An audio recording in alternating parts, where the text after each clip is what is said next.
Ah, Sí, muy buenos días, Sonia. buenos días.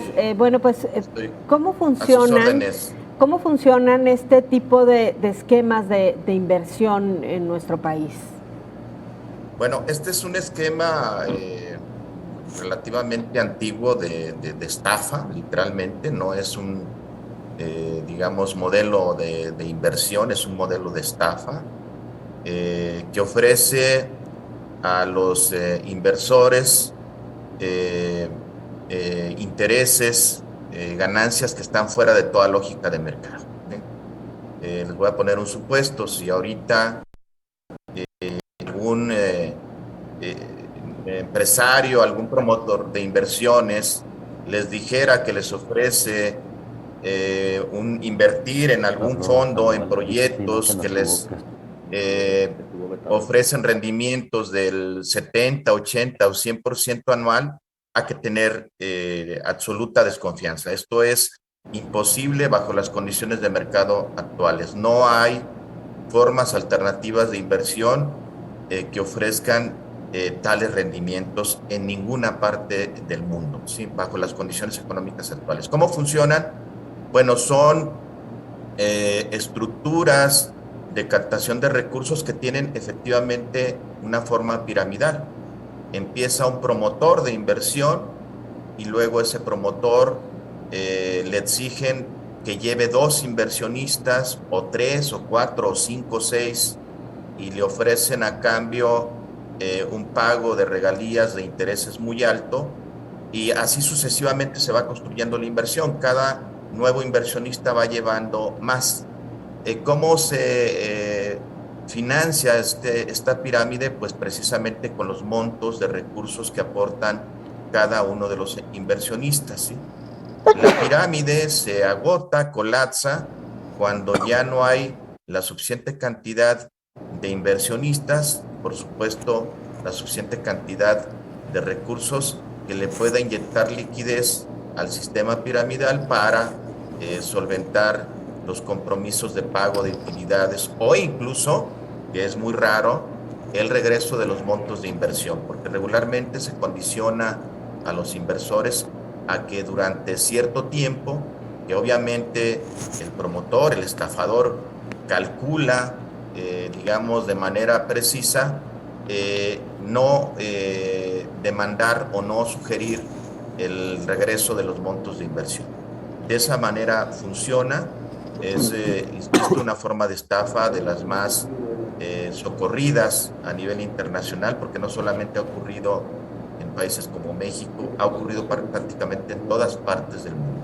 Oye, Pablo, este esquema Ponzi normalmente se da, por lo menos aquí en zona metropolitana de Guadalajara, seguramente tú lo sabes mejor que yo, se había dado o se conocían hace un par de años a una menor escala, vamos, a una menor inversión por parte justamente de los inversionistas y de los dos amigos que tienes que llevar, y justamente cómo va creciendo el esquema piramidal, algo que, bueno, después de una cantidad ni siquiera tan grande terminaba derrumbándose ante la imposibilidad de conseguir justamente los inversionistas necesarios para continuar con esta cadena. En el caso de esta empresa de AJP, que se habla de cerca de alrededor de 10,000 defraudados y por lo menos 200 denuncias, ¿cómo es posible, Pablo, que un esquema que matemáticamente es insostenible y que, bueno, como tú bien lo señalas, ya en muchísimos países está incluso considerado como un delito que aquí en México, digamos, apenas comienza con la parte legal para el tema de la denuncia?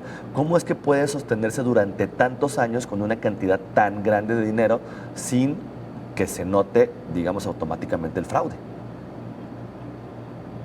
Bueno, es una pregunta interesante, Víctor.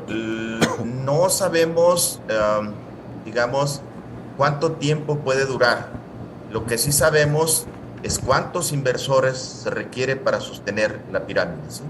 Te voy a poner un ejemplo. Si cada inversor o inversionista requiriera llevar seis nuevos inversionistas, bueno, la pirámide en el nivel más o menos 13 necesitaría un número de inversionistas del doble de la población del mundo. Es decir, es insostenible a todas luces. ¿Por qué se sostienen? Porque la gente de manera, yo podría decir, por falta de información, por ignorancia, por deslumbrarse por los atractivos utilidades que ofrece el sistema, y además porque tiene solvencia para hacerlo, porque tiene los recursos para hacerlo, sigue invirtiendo, ¿no? Efectivamente, los primeros inversionistas son los ganadores, ¿sí? Y por supuesto quien promueve el fraude, ¿no? Pero realmente no podríamos asegurar una duración, digamos, precisa de la pirámide, del proyecto de inversión. Regularmente se colapsan en muy corto tiempo, ¿no? Las experiencias en Estados Unidos, en Canadá, incluso en México, con el caso más sonado que fue FICREA, fueron proyectos de 2 o 3 años que colapsaron, digamos, es un muy corto plazo para un proyecto de inversión, ¿no? Ahora, suponemos que nadie invierte queriendo perder su dinero y que además debe existir cierta regulación de estas instituciones. ¿Por qué la autoridad no interviene? Y esto se confirma cuando, por ejemplo, escuchamos esta reacción del gobernador que dice es un asunto entre particulares. No, yo creo que ahí el gobernador, digamos, se sale por la tangente, ¿no? Para decirlo de alguna manera, ¿no? Por supuesto que no es un asunto entre particulares, es un problema público, ¿sí? Es un delito que se tiene que perseguir y que se tiene que atender de manera proactiva. Desafortunadamente no se ha dicho, y yo me voy a atrever a decir lo siguiente, lo que se ha comprobado es que estas figuras, los que encabezan estos proyectos de estafa, se ha comprobado que tienen vínculos con ciertas figuras políticas, ¿sí? Entonces hay un dejo de protección en algún sentido hacia, o al menos se ignora o no se atiende con la prontitud, precisamente porque hay, en los casos que se han presentado en México, hay evidencias de que han tenido vínculos con ciertas figuras políticas, y esto por supuesto les da una condición de impunidad durante el tiempo que operan, que es por supuesto indeseable a todas luces, ¿no? Está muy claramente establecido en las leyes mexicanas. Hay órganos reguladores como la Comisión Nacional Bancaria y de Valores, la propia Secretaría de Hacienda, el Banco de México. Digamos, hay todo un bagaje institucional que prohíbe este tipo de prácticas, ¿no? ¿Por qué proliferan? Pues por la misma razón que ocurren muchos fenómenos en México, ¿no? Están vinculados con actividades ilegales, y desafortunadamente con este tipo de actividades que afectan en la mayoría de los casos, en muchos de los casos, pues, a gente inocente, desafortunadamente, ¿no? Hay, por supuesto, grandes inversores, la lista que se ha publicado no la voy a repetir, figuras políticas, figuras artísticas, del deporte, etcétera, pero también se han presentado casos de pequeños inversionistas que pierden sus ahorros en este tipo de proyectos ilegales de estafas, ¿no? Digo, esto es indeseable.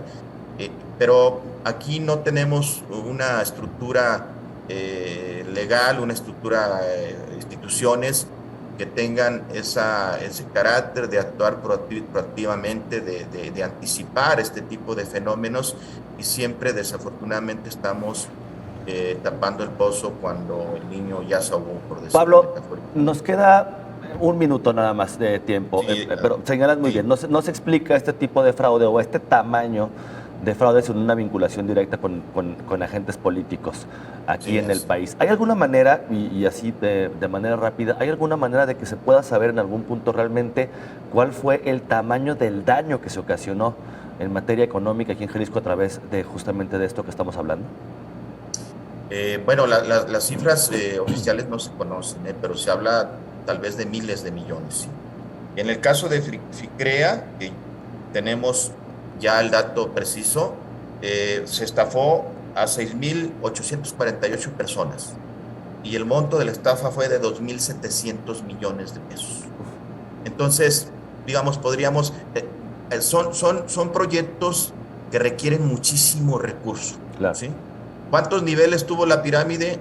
Sería interesante saberlo, porque eso nos daría un estimado de cuánto fue el monto de la estafa, pero yo te puedo asegurar que fueron cientos o miles de millones de pesos. Bueno, pues ahí está el dato. Pablo Sandoval, economista y académico del Centro Universitario de Ciencias Económicas y Administrativas. Como siempre, te agradezco muchísimo la atención que tienes hacia este medio de comunicación.